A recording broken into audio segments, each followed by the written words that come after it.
The schedule of events for the swearing-in of the new Pontifical Swiss Guards began in the morning with Holy Mass in St. Peter's Basilica.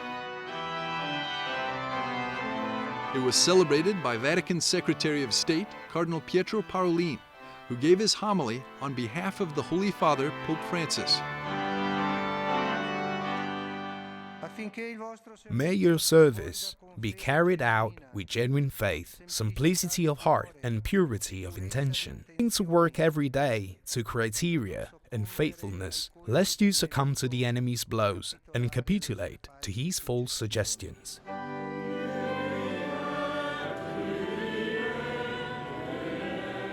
The 37 new recruits shared this experience with their friends and family present. They won't be without a spiritual father, though, the chaplain of the Pontifical Swiss Guard, Father Kolumban Reichlin, as they begin this new phase of life at the Vatican.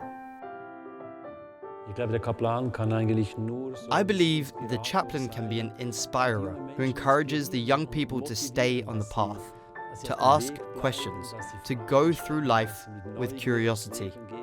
And I want to help them where questions arise or they are confronted with crises, to try to discover what is behind it all, what is behind it that gives life its meaning and its foundation and its goal.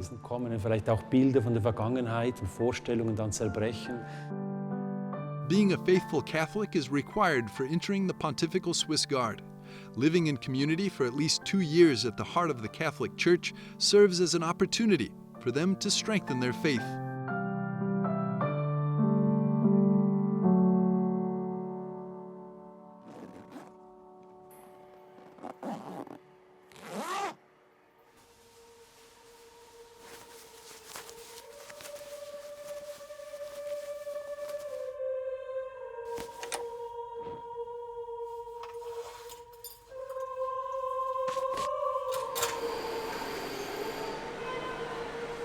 Looking beyond the swearing-in ceremony and into their daily lives, we follow a new Swiss Guard, Gaetan, before the beginning of his shift to the Swiss Guards' private chapel, the Church of Saints Martino and Sebastiano.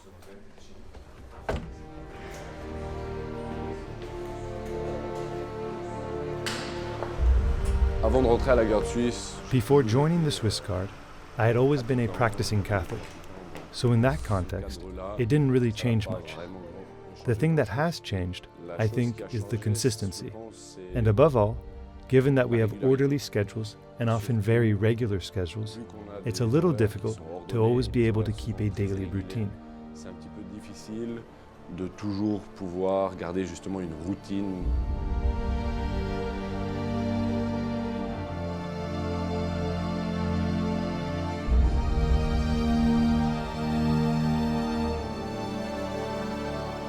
Personally, how can I talk about spiritual combat at the guard level, at the level of, I think it's common, whether we are the guard or not, having to get up in the morning when you are still tired, not wanting to go to Mass. I think that every Catholic, and even every person who has to go to work in the morning, knows this.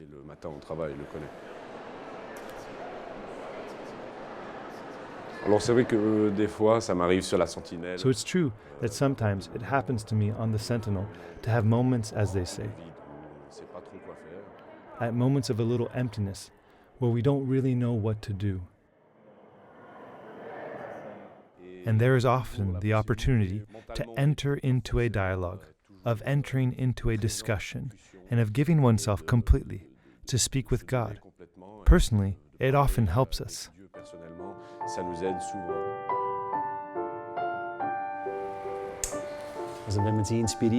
I can try to inspire them through the worship, the service, Holy Mass, etc., through education and so on. This way, they get ideas that they can then ponder during long night shifts, questions they can pursue. On average, about 1 man per year who returns to Switzerland chooses a spiritual path afterward, meaning he wants to study theology or even enter a monastery. Accelerating this vocational discernment by modern standards is the fact that each of these young men has already taken an oath, even to the point of having to lay down his own life for the Pope and the Holy Church.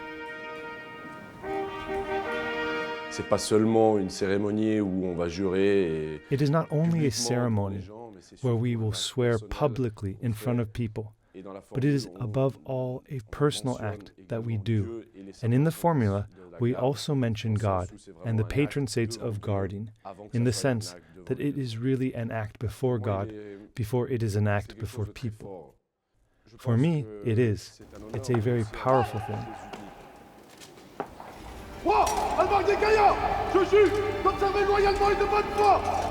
I think it's an honor, but also a very unique honor that we have as Swiss and as Swiss Guards.